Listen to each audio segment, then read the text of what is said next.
Hello, everyone. Welcome to week 7. We are going to just launch right into the lecture for this week, which will be about reading sources and finding sources. This is going to be a little bit of a um, longer lecture, but there is a lot of review in this lecture as well. So first thing, for some housekeeping, awesome work on the peer feedback discussion from week 5. I admit I have finally gotten around to grading week 5. It's taken me a bit. You all did really great work responding to each other's paragraphs and thesis statements for that first essay. We will do another peer review for essay 2 in week 10 of this term, so keep an eye out for that, and keep up the good work with discussions and working with each other. Additionally, I will continue working on grading essay 1. I started the process today, Sunday, and didn't get very far because I realized I had to do some prep for week 7. But we have Tuesday off for Veterans Day, so I'll be grading and checking my email throughout the day. Hopefully by the end of the day, Tuesday, I will have everything graded and I will be completely caught up, and midterm grades will be going in at the end of the week. Okay, really quick review. Essay 2 is an argumentative synthesis essay. So this is going to be you selecting one of these 6 prompts and responding with an argument that you've synthesized based on some sources that I will provide you this week. There are 6 topics. If you have not already selected your topic during the week 6 assignments, please go back and do so, because you cannot progress any further unless you have a topic selected. The final draft of this essay is going to be 1,000 words approximately, and we're looking for at least 3 sources in this essay as well. So the first step to any sort of essay where you're required to have sources is actually finding and evaluating your sources. I've done the bulk of the work for you guys in the finding of sources, but you guys will be finding one source for this essay. And we will talk about how to find them. So really, my first thing that I tend to do when I start searching is just go to your favorite search engine. I tend to be Google, but go to whatever search engine your heart desires and start somewhere. Um, just search the topic, search the question you're researching, and see what comes up. You can get a baseline understanding, and this is where you want to start with finding your sources. Generally, we want to only use fact-checked sites. So these are going to be more academic sources or sources that have other sources attached to them or are from more trusted, credible places.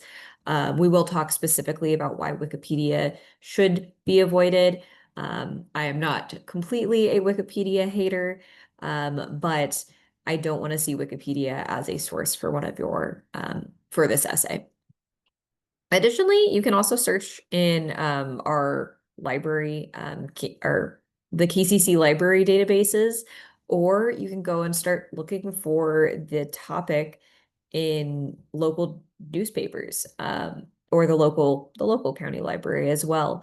But local newspapers are a fantastic source of on-the-ground reporting for a very specific area and very specific issue. Another way that you can find some sources, and this is new to me and we're all kind of learning together, but if you are not interested in AI, using AI at all, go ahead and skip ahead to the next slide. And if you are, finding sources with AI chats is one of the ways that you can use AI really ethically and really smartly in research and in paper writing. And I have a series of prompts here on what I tend to use when I'm asking AI chats for different sources. Um, I will when I was doing all of the source gathering for the 6 topics, I realized I got a bit off a little bit more than I could choose, so I needed to ask an assistant, the AI chats, to help me with finding a bunch of sources so then I could evaluate them a little bit quicker than me going and searching just Google for research. So here, you want to start with stating your goal, kind of giving the chat some context. You want to then ask a specific question, or state a specific request. So I'm a student who needs a resource for a research paper on the topic of space debris. You want to then make your specific request. I want to find 3 potential sources for me to review. Then it'll take a minute, but it'll spit out some sources for you, and you'll want to read through those sources. If the sources are not what you want, which sometimes that happens, sometimes you get sources that are not a real link, you want to ask follow-up questions. Give me 3 more sources that are more academic. Give me 3 more sources that have real links. Give me 3 more sources that aren't product promotion websites. Those would be the type of feedback you'd want in finding sources with AI chats. Once you have found your sources or got a list and you're starting to look at some of these ideas, some of these articles and sources that are provided for you, you want to evaluate them. And there are 5 criteria that we tend to evaluate sources on. The first one is depth. So how deep are they digging into the information? How detailed is it? Sources that are really reliable still might not go that deep into information. For example, there are some NASA websites that NASA is a pretty reliable source on space, but they are giving you more of a light overview of a topic rather than giving you the really heavy stuff. And it depends on what the purpose of that website might be. If it's more public facing, it might be lighter information. If it's more directed towards researchers, you might be getting the in-depth nitty-gritty stuff. Objectivity is trying to think about bias. So bias can really be boiled down to, is the article for, is it in favor of, is it against, or is it neutral towards a topic? Or is it trying to profit or direct you towards a particular point of view for some larger motivation or goal? The money, the profit motivation sometimes can be a big piece of bias. So, for example, say a company on tobacco um, published a scientific medical study about how tobacco actually is really good for you. Smoking cigarettes is fantastic. That would be a place where there is bias because the tobacco companies are buying and purchasing the research and telling and kind of influencing the research in a way.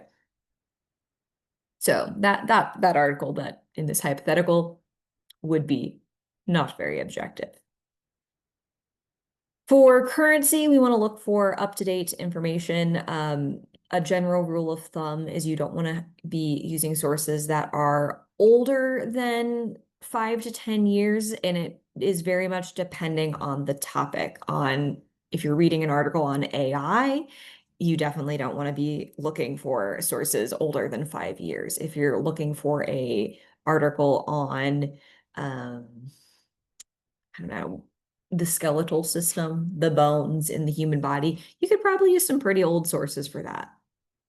Additionally, we got authority. So this is point number 4 in evaluating your sources. So this is, who is the author? Who is the publisher? Are they experts on the topic? Do they have a degree in the field? Have they written other things on the topic? So can we trust this person to be knowledgeable? And then the last one is purpose. What is the goal of this article? Is it meant to entertain, change opinion, present research and teach about something? Does it have a very specific intended audience, like children or adults or maybe other researchers? Um, is it supposed to be satire? We wouldn't be watching South Park, for example, and thinking that the information we're getting from South Park is going to be perfectly accurate.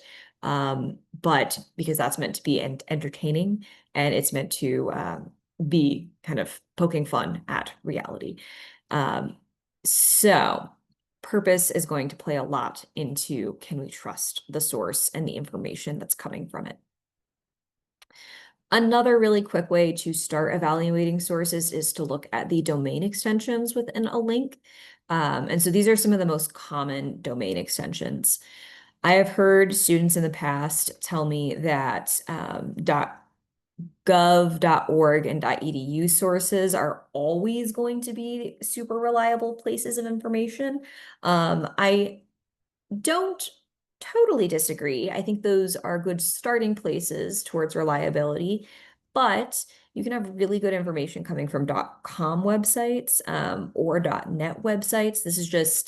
It just helps the internet keep track and organize all of this information. It really just shows who or what is the type of organization that is paying for this website to exist. So I said I would explain why we don't use Wikipedia. So I personally love Wikipedia. I will go down a Wikipedia rabbit hole any day. But when you're doing academic research and writing papers for your classes, you don't want to trust Wikipedia to the point where you would put it down as a source, as a citation. And the reason why is Wikipedia pages can actually be edited by anyone, and sometimes you'll come across information that is just unreliable. Generally, Wikipedia is pretty dang accurate, but it is possible that you could be finding conflicting information that isn't real. And Wikipedia even itself is encouraging reader users to just be aware that not all of the information is to the same quality as other encyclopedias. I do like to point out that it can be used as a jumping off point. If you don't really know anything about your topic, I highly recommend just reading the Wikipedia page or a couple of Wikipedia page is related to your topic. And then also at the very bottom of every Wikipedia page is a list of Wikipedia sources. And so they have a whole citation page or a citation list that you can use to find good sources for yourself. Okay, so when it comes to reading your sources, really, it's just the same skills that you use when you're doing any sort of active reading. So looking for main idea, supporting details, considering the purpose and goal, intended audience, and the credibility of the author. Some of these are exactly even the points that we use to evaluate a source. So you'll already be looking for those just by doing your active reading strategies. And here are some active reading strategies that you can use as you read. We won't go over them as in depth as we did before. So pause here and circle back to week 2 if you would like a more in-depth review of active reading strategies. When it comes to reading your sources, though, there are 2 additional things in addition to active reading strategies that I like to do. So I like to have my essay prompt, and my thesis statement or the stance that I want to be taking set aside, maybe written out on a notebook paper or on a sticky note as I'm reading my sources, just as a reminder of what I want to be looking for. And then another handy tool is as you are reading your sources, you might want to keep a notebook handy or have a Word doc open and be taking notes about the source as you read. maybe highlighting good information that can support your claim, highlighting interesting facts or figures, or even just like putting whole quotes down on paper so that you can remember, hey, I really liked what this said. Let's come back to this later. So let's go over the assignments for this week. So the very first assignment is going to be a discussion board. It will be asking you to evaluate one source, and this is going to be a source that you find on your own. So based on this lecture, you are going to find one source outside of the list that I've given to you. It can be using any search engine. You are welcome to use an AI chat to find your source and just play around with this. But your initial post will contain the 6 following things. I want you to state your chosen topic, because everybody has got different topics here. I want you to include a link to the source that you found. I want you to list the publisher or name of the website. So if it is from NASA, write NASA there. If it's from, see, it's from the KCC website, you can write KCC. I doubt you'll be having a KCC website article, but just an idea of what that publisher or website name would look like. I would like you to provide the year it was published. If there is no date, no year or date, please say so. There is no year or date available on the webpage. And then I would like a 2 to 3 sentence summary of or description of the source, and a 2 to 3 sentence and 2 to 3 sentences explaining why the source seems trustworthy or credible. And then in your replies to 2 of your classmates, you're going to read their linked source and answer the 2 questions. Does the source appear credible? And then I want you to explain why you think it was a credible source. And then did you find it interesting or learn anything from the source? And then provide some information about that you learned or found interesting. The second assignment for this week is reading some of the prompts or the sources that I provided to you. The number of sources range from 6 to 8, depending on the topic. Sometimes there were more than 6, and I just had to include some additional good sources for some of the other, topics that I found.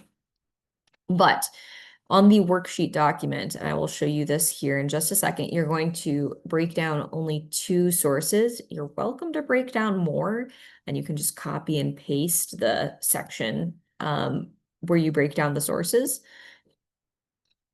again and again until you break down all the sources if you are so inclined, but you only need to do 2, just 2. And this is what the worksheet looks like. Oh, let's make it larger.